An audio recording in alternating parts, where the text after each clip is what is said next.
Agenda Brasil está trazendo hoje um privilégio, uma honra. Anita Novinsky vai falar de seu novo projeto, de um filme que ela está lançando e a construção do Brasil com a comunidade judaica. É interessante. Vai falar de personagens como Raposo Tavares, onde na rodovia Raposo Tavares fica a Vila Olímpica Mário Covas. Nós não sabíamos que Raposo Tavares era judeu, mas tanta surpresa a gente tem na vida. A Anita comenta o seu amor em lecionar, a sua trajetória como professora, educadora, o Museu da Tolerância e um espaço para estudo e reflexão. Ela vai falar também dos livros que ela já fez, são mais de 10 livros, além de capítulos e dezenas de outros.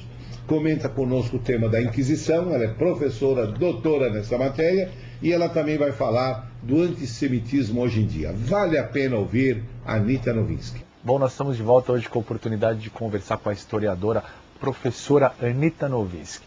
Professora, nós que conhecemos parte da sua história, sabemos de toda a sua dedicação, a sua luta, a sua vontade.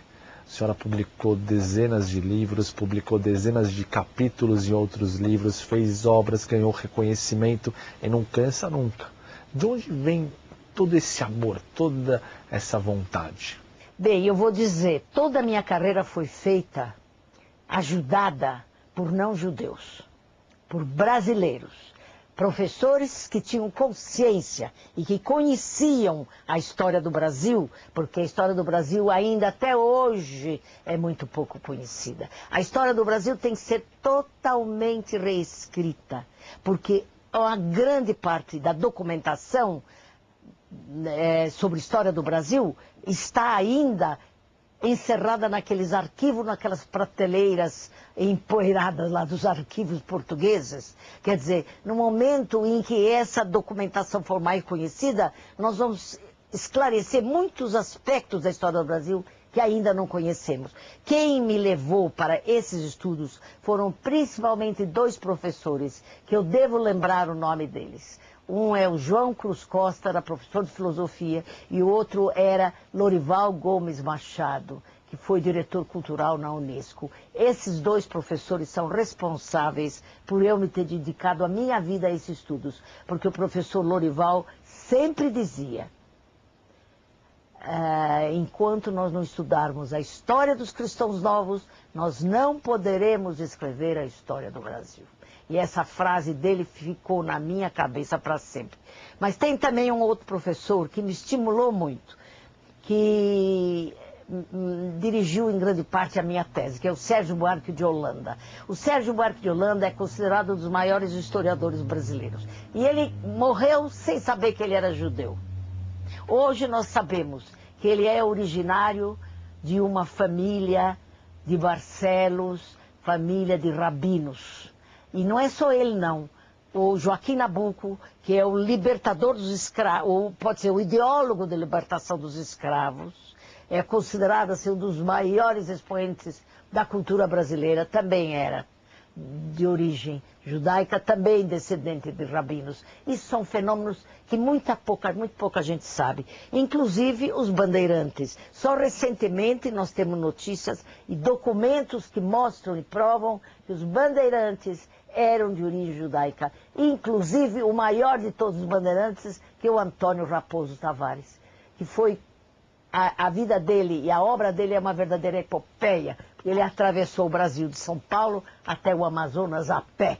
E ele foi que realmente deu a conhecer os limites e a extensão do território brasileiro.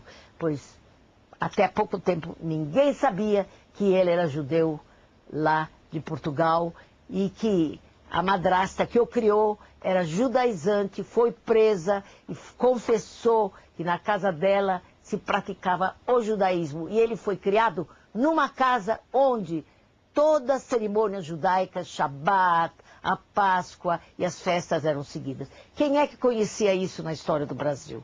Agora nós estamos planejando fazer um filme sobre o Raposo Tavares. Olha só que notícia interessante que a senhora nos oferece hoje. Conta pra gente um pouco sobre esse projeto, esse filme. Esse é um projeto que realmente é assim, um projeto pioneiro, porque é a primeira vez que nós vamos fazer um filme para mostrar o papel que os judeus representaram na construção do Brasil. O Raposo Tavares, a história vai centralizar, está centralizada no Raposo Tavares. Vai ser rodada em 4 ou 5 países do mundo. O diretor é o Jorge Bodansky. E o roteirista e o produtor vêm de Los Angeles esta semana para fechar a parte comercial e financeira. E eu penso que esse filme será realmente um filme de história. É um filme de história do Brasil. Porém, a trama vai ser naturalmente construída pelo roteirista, mas ela é baseada em documentos e os diálogos também serão diálogos tirados dos documentos. A senhora é co-roteirista dessa produção? Sou. Eu estou dando a história essa história toda, eu vou contar, o roteirista naturalmente vai adaptá-la, porque eu não tenho prática nisso. Mas eu é que estou dando toda a história, e o Bodansky, o Jorge Bodansky, está entusiasmadíssimo, e a Márcia Bodansky também, e estão trabalhando muitíssimo agora na elaboração deste filme. O filme, de alguma maneira, conforme a senhora nos comentou nesse exato momento, mostra parte da contribuição que os judeus deram para construir o nosso país. Fala um pouco sobre essa contribuição, professora. Eu digo que os judeus convertidos ao catolicismo, porque vocês sabem que só católico podia viver no Império Português. Aqui na colônia brasileira só podia viver católico.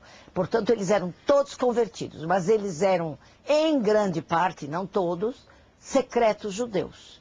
E durante 500 anos, os brasileiros preservaram as práticas judaicas. Até hoje. Eu acabo de chegar do Nordeste.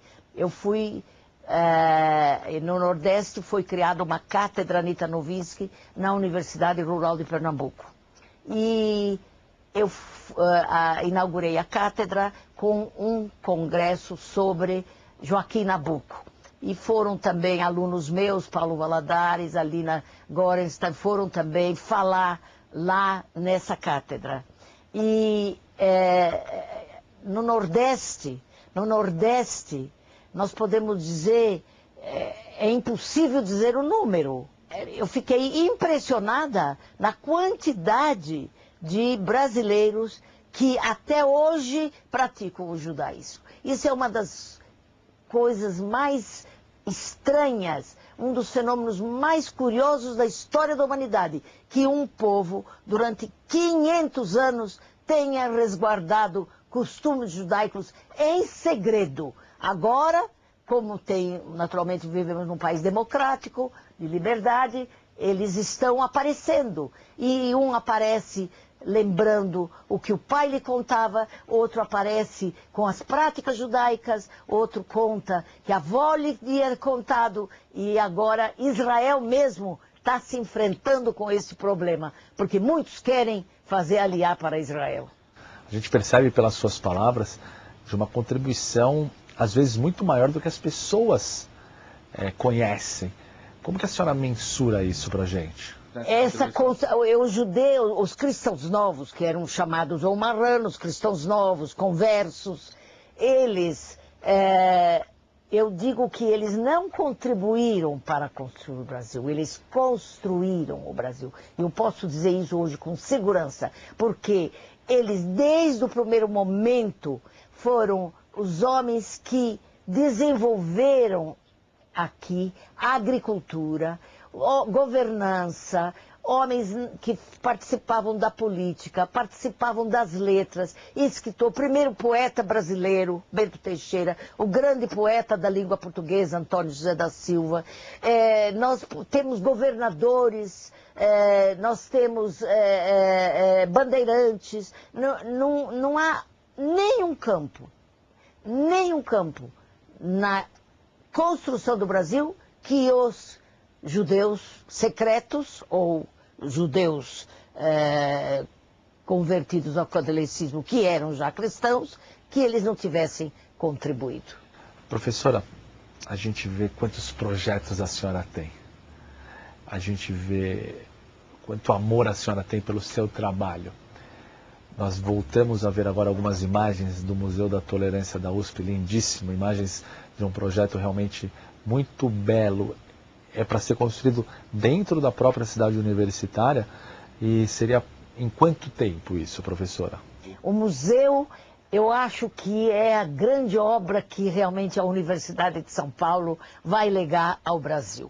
Esse vai ser construído no campus universitário, com grande estímulo do reitor. O reitor anterior já me tinha dado maior apoio. Quando eu lancei a ideia de construir um Museu da Tolerância, eu tive a maior receptividade.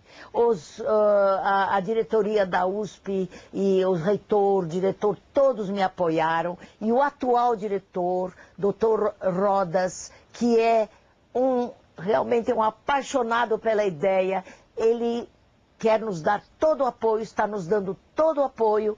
E há uns 2 semanas atrás, foi apresentado na universidade, na reitoria, o projeto do museu. E o reitor disse claramente que ele quer esse museu construído imediatamente. Ele não quer mais que fique anos e anos e anos. Isso nos estimulou muito, porque nós já lançamos mãos à obra, o projeto está agora, naturalmente, sendo reformulado, porque nós temos 15 mil metros de construção.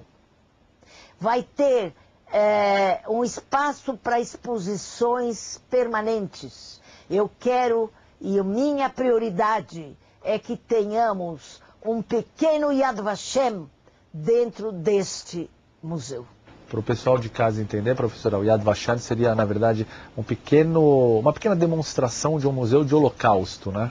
Uma réplica. Nós vamos ter um pequeno... O museu não é um museu judaico, é um museu para todos os povos, todas as religiões, mas ele vai ter um espaço dedicado ao holocausto, ao antissemitismo e naturalmente, à política nazista, mostrando como se fosse uma escola onde o povo vai aprender realmente os desastres que pode levar todo tipo de totalitarismo.